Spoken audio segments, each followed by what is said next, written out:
니느웨에 대한 경고 곧 엘고스 사람 나훔의 묵시의 글이라. 여호와는 질투하시며 보복하시는 하나님이시니라. 여호와는 보복하시며 진노하시되 자기를 거스르는 자에게 여호와는 보복하시며 자기를 대적하는 자에게 진노를 품으시며 여호와는 노하기를 더디하시며 권능이 크시며 벌받을 자를 결코 내버려 두지 아니하시느니라. 여호와의 길은 회오리 바람과 광풍에 있고 구름은 그의 발에 티끌이로다. 아멘. 샬롬. 사랑하는 큰습드림교회 성도 여러분, 오늘도 주 안에서 주시는 말씀으로 승리하시기를 소망합니다. 오늘부터 우리는 나훔의 말씀을 봅니다. 나훔서는 당시 강대국이었던 아수르의 수도 니느웨에 대한 심판을 선포하는 책이죠. 이 나훔과 연관하여 비교되는 성경이 있는데 이 바로 요나서입니다. 나훔과 요나 둘 다 아수르의 수도 니느웨를 향한 심판의 메시지를 전합니다. 그러나 그 내용은 전혀 다르죠. 요나는 니느웨의 회개를 통해 하나님의 모든 백성들을 구원하신다는 사실을 보여주었고, 나훔은 반대로 니느웨의 심판을 통해 하나님은 그 대적자들을 멸하시고 이스라엘을 구원하신다는 사실을 보여주고 있는 것입니다. 이 나훔이라는 이름의 뜻은 위로자입니다. 나훔은 그 이름의 뜻처럼 당시의 모든 나라들을 괴롭게 했던 이 아수르의 수도 니느웨의 심판을 선언함으로써 그들에게 고통받던 수많은 나라와 백성들에게 희망과 위로의 메시지를 주고 있는 것이죠. 다시 1절에 나훔의 묵시의 글이라고 했는데, 이 묵시라는 말은 하지온이라는 단어거든요. 성경 다른 곳에서는 이 환상 또는 계시로 번역되기도 하였습니다. 이것은 선지자 나훔이 자기 생각을 쓴 것이 아니라 하나님이 보여주신 내용을 썼다라는 사실을 아주 강조하고 있는 것이죠. 묵시라는 단어, 영어로는 vision이라고 합니다. 우리가 흔히 많이 하고 있는 단어죠. 그러니까 보통 사람들이 생각하는 비전과 성경이 말하고 있는 비전은 전혀 다른 거예요. 대부분 사람들이 생각하는 비전은 뭡니까? 내가 갖는 어떤 미래에 대한 희망 또는 소망, 꿈, 이거죠. 그래서 오늘날 사회에서도 그렇고 교회에서도 그렇고 이 비전에 대한 이야기가 할 때면 설교도 그렇고요, 인기가 참 많습니다. 비전을 갖자 그러면서 미래에 대한 어떤 긍정적이고 낙관적인 생각을 북돋아 주지만, 오늘 나훔서에서 말하는 비전은 그런 것이 아닙니다. 성경에서 말씀하고 있는 이 비전은 묵시입니다. 묵시가 뭡니까? 하나님께서 계시, 말씀을 통하여 하나님의 뜻을 드러나는 것, 이것이 묵시죠. 다시 말하면 내 생각이 아니라 하나님의 생각이 비전이라는 것입니다. 또한 그 내용도요, 어떤 희망적인 내용, 긍정적인 내용, 이것보다도 성경에 보면 주로 책망하고 심판의 내용이 많죠. 그러므로 우리는 우리의 비전은요, 하나님의 말씀이라는 사실을 반드시 기억해야 합니다. 그것이 평안과 성공, 위로, 축복의 말씀일 수도 있지만 그것과 반대인 책망과 회개의 말씀일지라도 그 말씀을 따라 온전히 순종하는 삶을 사는 것이 여러분의 비전, 저와 여러분의 비전이라는 것을 오늘 기억하시길 바랍니다. 그러니 여러분, 진짜 비전은요, 내 꿈을 이루고 내 소망이 드러난 것이 아니라 하나님의 말씀이 나를 통해 드러나는 것, 하나님의 은혜와 역사하심이 나를 통해 드러나는 것, 이것이 진짜 비전의 참 모습임을 기억하시기를 바랍니다. 오늘 나훔서에서는요, 그 비전의 모습이 본문 2절과 3절을 통하여 두 가지 모습으로 드러납니다. 다른 표현으로 하나님의 모습이 두 가지로 드러나는 것이죠. 2절을 볼까요? 하나님이 어떤 분이라고 소개되어 있습니까? 질투하고 보복하고 진노하시는 분이라고 기록되어 있습니다. 여러분, 우리가 아는 하나님은요, 은혜롭고 자비롭고 사랑이 충만하신 하나님이죠. 예, 맞습니다. 그런데 나훔 선지자는요, 전혀 우리에게 그러한 익숙치 않은 하나님을 말해줍니다. 우리가 잘 알지 못하는, 어쩌면 알고 싶지 않아 때로는 기피하는 하나님의 모습을 분명 말해주죠. 여러분, 우리는요, 하나님의 다양한 모습을 반드시 알아야 합니다. 하나님의 다양한 성품을 우리가 알아야 온전한 신앙 또한 가질 수 있죠. 신약 성경을 볼까요? 4개의 복음서가 있지 않습니까? 역사적으로 보면요, 이 4개의 복음서를 하나로 통합하려는 시도가 있었지만 모두 실패했습니다. 왜 그럴까요? 4개의 복음서에서 보여주는 예수님의 모습이 각각 다르고 그 다양한 예수님의 모습을 알아야 또한 온전한 신앙을 가질 수 있기 때문이죠.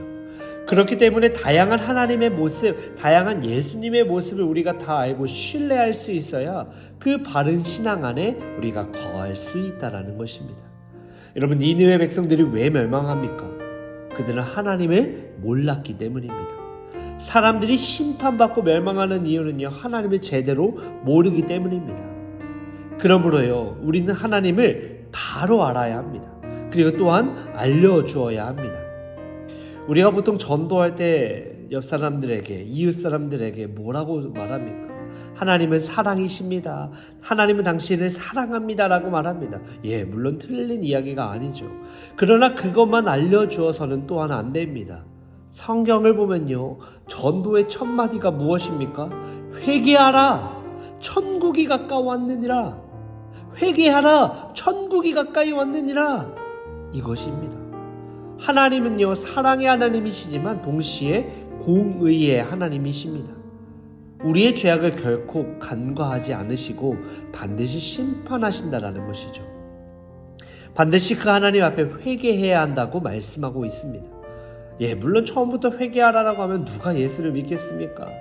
예수님을 믿기로 작정하였으면요, 반드시 죄에 대한 뉘우침과 반성, 회개가 있어야 합니다. 그러니 그 회개를 이루기 전에 우리는 하나님은 사랑이십니다라고 전할 수 있어야겠죠. 어느 누구도 이 결단 없이 하나님을 온전히 믿을 수 없다는 것입니다. 중요한 것은 하나님의 다양한 성품을 우리는 알아야 된다는 것이죠. 그래서 3절 말씀을 보세요. 여호와는 노하기를 더디히 하신다라고 하였습니다. 하나님은 우리의 죄악에 대해 반드시 심판하시지만 그 전에 오래 참으십니다. 왜냐하면요, 우리가 죄에서 돌이켜 회개하기를 기다리신다라는 것입니다. 그리고 그 하나님의 오래 참으심이 우리를 구원에 이르게 하는 것입니다. 믿으십니까? 그러나 회개치 않으면요, 반드시 심판하시는 하나님이라는 것을 우린 또한 기억해야 합니다. 3절 말씀에 보면요, 크신 권능으로 벌받을 자를 결코 내버려 두지 아니하신다고 나와 있습니다. 그래서 3절부터 6절은요, 하나님의 크신 권능을 말해주고 있습니다. 하나님의 길은 회오리 바람과 같고 바다를 꾸짖어 마르게 하시고 산들이 녹아들이고 바위를 깨뜨리시고, 이런 표현들이 나와 있죠. 이렇게 크신 권능으로 심판하심을 말씀하고 있습니다. 여러분, 그러면 회개란 무엇일까요? 회개는요, 죄에서 돌이키는 것이라고 말합니다. 죄에서 돌이켜 어떻게 합니까? 하나님께 돌아가는 것, 하나님께 돌이키는 것, 이것이 회개라는 것입니다. 죄라는 말은 본래 화살이 표적에서 빗나갔다는 뜻을 여러분 잘 알고 계시죠? 그렇다면 회개는요, 이제 올바른 표적을 맞추는 것입니다. 그것은 다른 말로 하나님께 돌아가는 것입니다. 그래서 본문 7절과 8절에 보세요. 선하신 하나님께 피하라라고 말하고 있지 않습니까? 그러면 구원을 얻는다라는 거예요. 그렇지 않으면 심판을 피할 수 없다라는 것이죠. 이것은 다른 것이 아니라 우리 예수님의 십자가 구속을 믿으라는 것입니다. 그래서 사도행전 3장 22절부터 24절에 보면 이렇게 나와 있거든요. 베드로가 한 설교 가운데 이에 대한 중요한 말씀을 하고 있습니다. 들어보십시오. 모세가 말하되 주 하나님이 너희를 위하여 너희 형제 가운데서 나 같은 선지자 하나를 세울 것이니 누구든지 그 선지자의 말을 듣지 아니하는 자는 백성 중에서 멸망받으리라 하였고, 또한 사무엘 때부터 이어 말한 모든 선지자도 이때를 가리켜 말하였느니라. 아멘. 여기서 모세와 같은 선지자는 바로 예수님입니다. 사무엘로부터 나음을 포함한 모든 선지자는요, 바로 이 예수님을 알려주는 것이었습니다.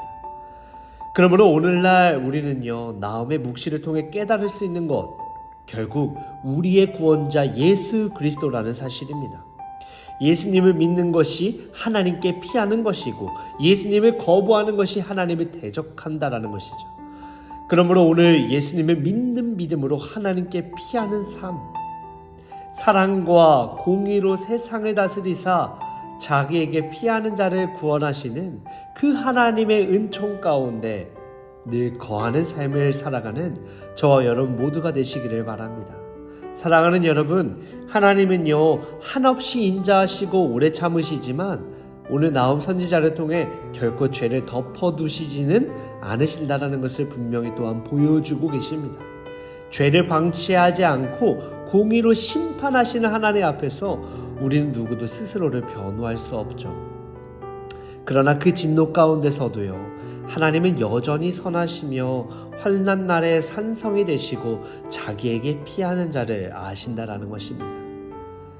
우리를 잘 아는 하나님 앞에 그분의 자녀로서 담대히 나아가 오직 하나님만 의지하며 참된 비전 곧 하나님의 꿈이 나를 통해 드러나는 것, 이러한 삶을 살아가는 오늘 여러분의 삶 복된 하루 되시기를 우리 주님의 이름으로 간절히 축원합니다.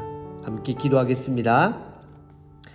주님, 오늘 나움의 말씀을 통해 죄를 방치하지 않고 반드시 심판하신다라는 여호와의 진노 앞에 우리가 말씀으로 함께 깨닫습니다. 말씀을 듣고도 회개하지 않는 니느웨의 주님의 인자하심을 자기 의로 바꾸며 살아가는 저희를 불쌍히 여겨 주시옵소서. 하나님의 오래 참으심을 가벼이 여기며 죄 가운데 안일하게 머물러 있던 우리의 교만함과 무지를 회개합니다. 세상에서 가장 견고한 바위도 무너뜨리시는 하나님의 권능 앞에 우리가 오직 두려움과 떨림으로 엎드리게 도와주시옵소서. 그러나 그 진노 가운데서도 하나님은 피할 자를 기억하시고 우리의 산성이 되어주시는 은혜를 우리가 모두가 누리며 살아가길 원합니다.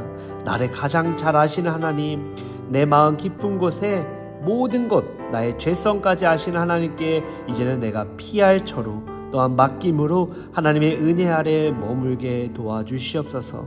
그 은혜의 산성 안에서 하나님만 의지하는 하루를 살아가도록 붙잡아 주시옵소서. 예수님의 이름으로 기도드리옵나이다. 아멘. 사랑하는 여러분, 오늘도 주신 말씀을 갖고 우리 주님과 함께 동행하며 승리하는 믿음의 여정이 되시기를 축복합니다. 우리 선교지에 나와 계시는 우리 담임 목사님, 그리고 사랑하는 교회와 우리 공동의 기도 제목, 그리고 여러분의 개인의 기도 제목을 갖고 함께 합심하여 기도하길 원합니다. 함께 기도하겠습니다.